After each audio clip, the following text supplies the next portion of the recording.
semicolon on the end of my line there.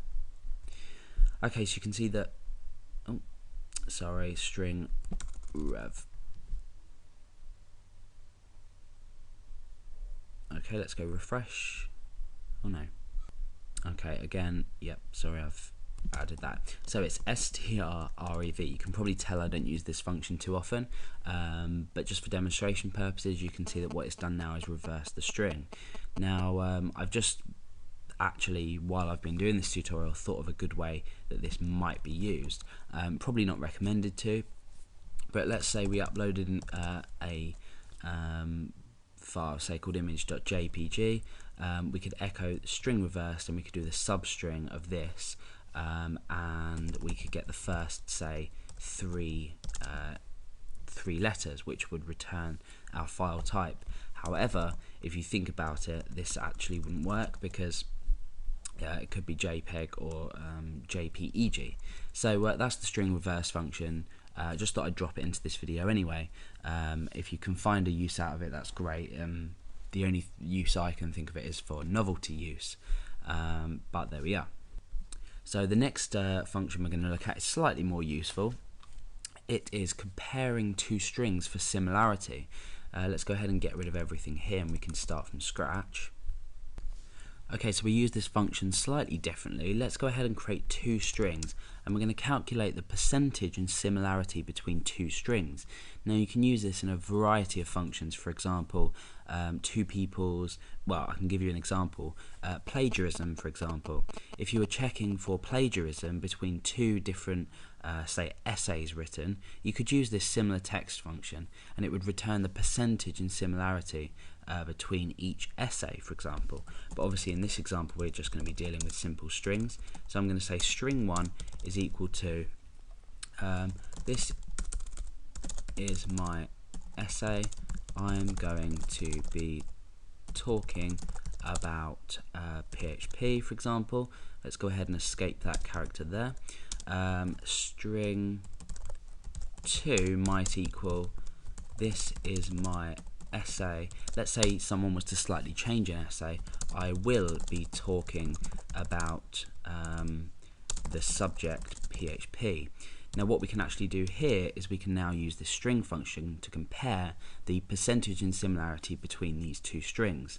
So let's go ahead and say similar underscore text. It's not required to put into a variable because we're going to be returning the result within the function in one of the arguments and then echoing that back out.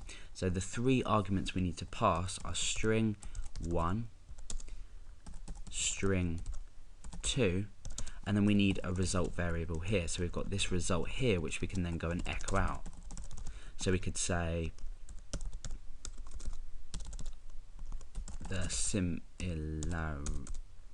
similarity between is, and then we can append on result. Let's put that there.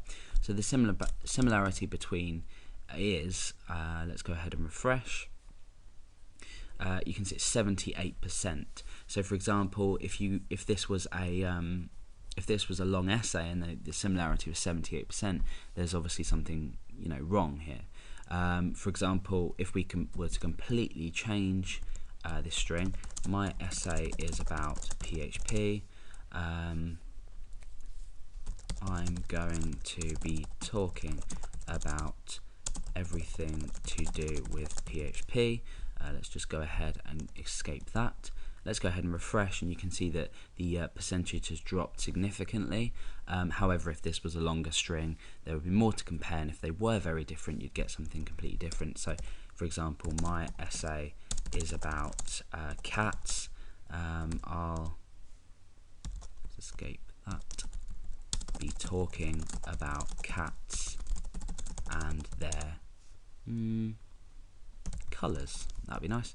Okay, so let's go ahead and refresh, and you can see that the similarity drops still. So that's how you use this function, and I've given you an example of why it might be useful.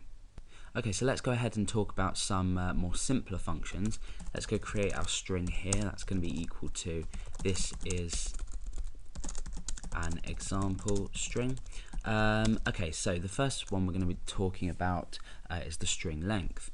So string length is equal to, and this function is called strlen with no underscore, and then you just feed in the string that you want. This is a really useful function because, for example, if you were validating a form and you wanted to check that the length wasn't any bigger than a specific amount, you could then just use this inside an if statement to check the string length. For example, if the name, the name of the user or the username wasn't meant to be any more than 25 characters, you could say something like if string length is smaller than 25, then we can say yep, that's absolutely fine.